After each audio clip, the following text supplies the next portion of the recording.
Hello everybody, welcome. I hope everybody's keeping well. For those that don't know who I am, my name is Tracy Evans. I'm part of the All and Create product design team, and I'm here today to showcase some of the stamps that are in the Weekend Wow. So I thought I'd start with the A4 stamp set. Now my inspiration for this was I wanted some imagery that could be used for male and female, so I thought these work quite beautifully. I'll just bring in the stamp set so you can see how big the stamps are. Just bring those in, and as you can see, they're quite a big stamp set. They're quite a good size, and that means you can use them for projects like mixed media, journal pages, scrapbooking, and for your cards as well. So I'm really pleased with the size of those. That camera is a fantastic size. I really love that, and I love this feather as well, and this is what we're going to be using for this demo. So what I'm going to do is I'm going to begin with a piece of white card. This is Pink Frog smooth white card, and I'm going to begin with two colours of Distress Oxide ink. I'm starting with old paper and peeled paint. And I just thought these green colours, I always like when I'm creating, I always like to use something a bit different, a different colour scheme or something a little bit different, just so that it makes everything look a little bit different, if you've seen a lot of my videos recently on Facebook Lives. So what I'm going to do is I'm going to begin with old paper, and I'm going to apply the ink direct to the card, direct to paper. And these Distress Oxides are a pigment dye fusion, so you can layer the colours beautifully. And if you use a card that's not too porous, it works fantastically. And I'm just going to spritz that with water, and I'm just going to allow that water to absorb into the ink. The Distress Oxides are reactive with water, so I'm just allowing that water to sit a few moments so that it can absorb into the ink, and it will give us some nice bleached out areas. So I'll just allow that to sit for a few moments, and then we'll just blot that with our kitchen roll. Just blot that. And that gives us some lovely bleached out areas. And what I like about this technique is it's nice and simple, it's nice and quick. Not everything has to be quick, but sometimes it's nice to show some simple, effective ideas that can be used with your stamp sets. Now I'm just going to give that a good dry. Now I'm going to get my stamp set. If you just reach over for the stamp set. And when we look at the stamp set, the actual feather is connected to the camera. There was a reason for that. If I bring in the acetate, I wanted to make sure that I crammed in as much as possible with this stamp set. If you want, you can cut around that and you can have the feather separate. But I wanted to make sure that I could cram in as much as possible to see what I could get away with in cramming into an A4. Now, if you want, I'm just leaving this as is. I'm not cutting mine, because then I can use that bit of text as well, but that's just a personal preference. So even though we've got an A4 stamp set, that doesn't mean that we can't use that on a card that's 5 inches by 7 inches. It works beautifully. But what I'm going to do is I'm going to add some background detail. So if I didn't mention before, the card is 5 inches by 7 inches, and I'm going to use the little A7 stamp set that's also in the Weekend Wow. And this is Think Outside the Box, and I love this. If we just bring up this a little bit closer, you can see that it's got some little numbers here. If you know me, you know that I'm addicted to numbers anyway. It's just one of those things that I love adding to my designs. So what I'm going to do now is I'm going to take my Versamark ink, and I'm going to ink my stamp with Versamark ink. And while I just remember, one thing we need to remember is that we've used Distress Oxides here, and there's a lot of moisture still remaining in that card. So use your anti-static bag just to make sure that when we emboss, that embossing just stays where we want it. It doesn't just stick to all the background. So I'm just using an anti-static bag just to make sure that it sticks where we want it to. So I'm applying a good layer of the Versamark ink to my little stamp, just to make sure it's got a good even layer of ink. Now, it doesn't matter at this stage if we don't get a perfect impression, because you want it to look a little bit more random. If you want, you could wipe down with your finger just to get it a little bit more random. But I'm now going to place that on my background, and as you can see, I'm not using an acrylic block. That's because I don't want it necessarily to be too perfect. So if some areas are missing, that's absolutely fine, but I'm using it without an acrylic block. I love these A7 stamps because they're so versatile, and backgrounds I don't think you can go wrong with. I think backgrounds are they're such fun to use with all your other designs as well, and you can actually use them standalone. So I quite like the fact that you can use them standalone as well. This one would look quite nice with some shading, if you added shading to the background in the stamp. So I'm now going to use a white embossing powder, and I'm going to just apply that to that Versamark stamped image. So just give that a little tap, and hopefully you can see that on camera. You can see that we've got that beautiful white embossing, and I think it's quite classy having the green with the white. I quite like the embossing with green and white, but you could experiment and you could use it on craft card as well. So if you experimented with craft card, that'd look quite good as well. So we're just going to heat that embossing. I'm just moving some of my stuff out the way because we've got stuff everywhere. This is what happens when you're creating. You end up taking up every bit of space. So we're just heat embossing. Hopefully you can see that turning on camera. Sometimes it's difficult to get the angle just right, but we're just moving that card around to emboss the design. It's important that you move the card around so that you don't over emboss, you don't overheat the embossing, or else then what will happen is you end up making it go back flat again. You don't end up with a nice embossed area. So just remove some of those stray bits.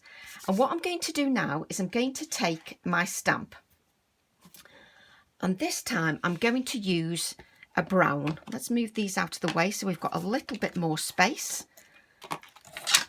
And what I'm going to use is I'm going to use a VersaFine Clair Acorn, because I just think the brown will look quite nice with this. So I'm just going to use the VersaFine Clair, and I'm using that feather stamp, and it's such a beautiful size. It really is a lovely size. So you could use this on its own like I'm doing, or you could use it with a lot of the other elements. For instance, in the Weekend Wow, there's another A6 stamp that it would work beautifully with, the pen and ink stamp. So it would work really nicely with that. So what I'm going to do now is I'm going to line this so I can see exactly where I'm placing it. And I'm actually going to stamp over the embossing, just on a slight angle, like so. So I'm just going to place that straight over the embossed element and allow that ink to sit. As I always say with the VersaFine Clair, when you're stamping onto a moist background, which is the inks, even though you've dried those inks, there'll still be some moisture in there.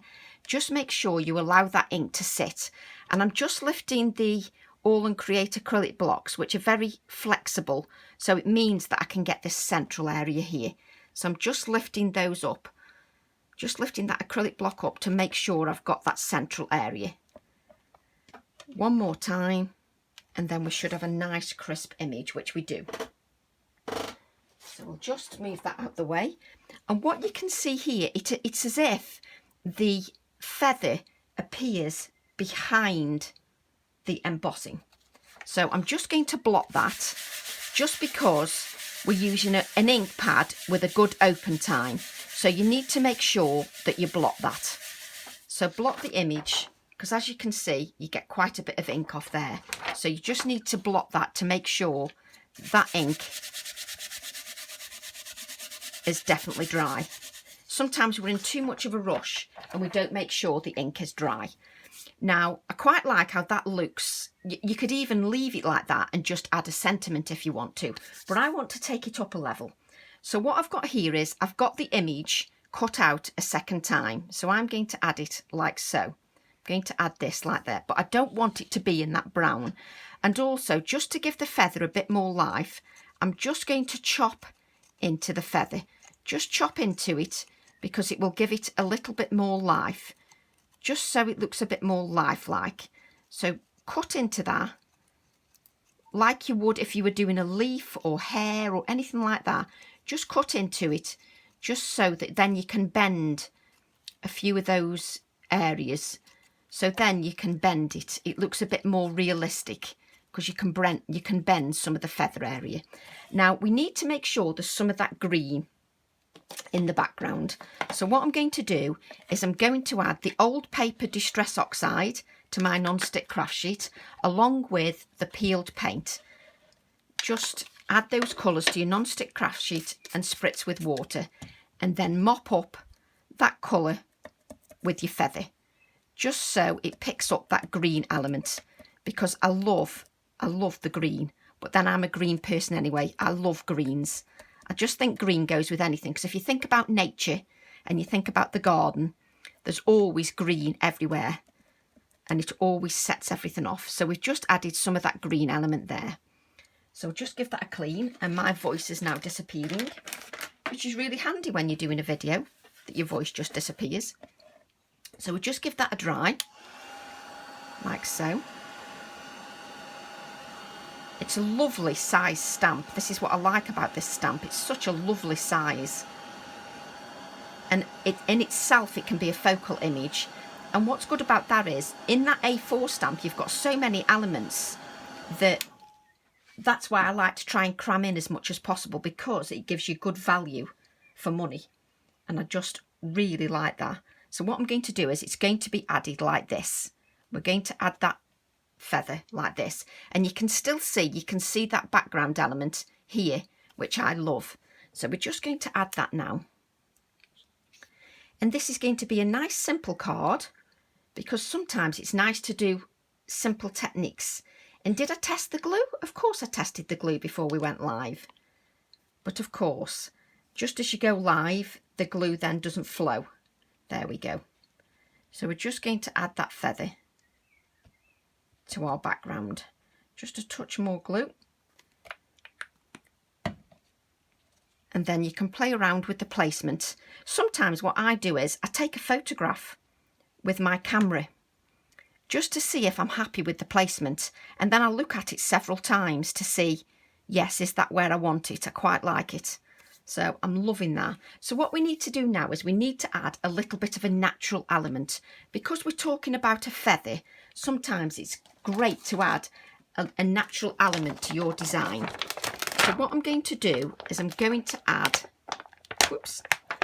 this dream sentiment. So I'm just going to get my acrylic block, just reach over, because I've only got a small area on my desk, so I've only got so much space. But if we talk about the sentiments in the A4 stamp set, there's some fantastic sentiments. I mean, look at the size of this sentiment here. Enjoy the journey, discover, live life to the full, memories, be free, dream, capture every moment. And even there's a little note inside the scroll. I just love it. I love the detail. So what I'm going to do now is I'm going to add my dream sentiment to a piece of calico. Those that follow me on Facebook and they see me do my Facebook lives, they will be sitting there going, here she goes again with a calico. They know that I love my calico element. I love the natural feel of calico, and I love the fact that the sentiments look so clear on that fabric. So what I'm going to do is I'm just going to tear that sentiment out. So just tear that out. So now we've got our sentiment. And what I'm thinking is, you see, I'm going to add, and this is what I'm like when I'm creating any focal image. So I'm going to add this here, but what I'm thinking is I'm going to add a framed element here like this. So I'm just deciding if I want a little bit more calico so that it's a bit longer than the actual frame itself. So this is where I'm going. I'm going to add this here like so. And I just think that adds a lovely little natural feel to the whole design. So I'm then going to adhere this, and I'm just using my PVA glue to adhere. And we have to give it a shake, which then shakes the camera and makes you look really professional. So we're now going to add this natural element here to that. And then what I'm going to do is I've got this frame, and what I'm going to do is just add a touch of alcohol ink. So this is ginger alcohol ink, and I'm just adding a touch of that to my felt pad.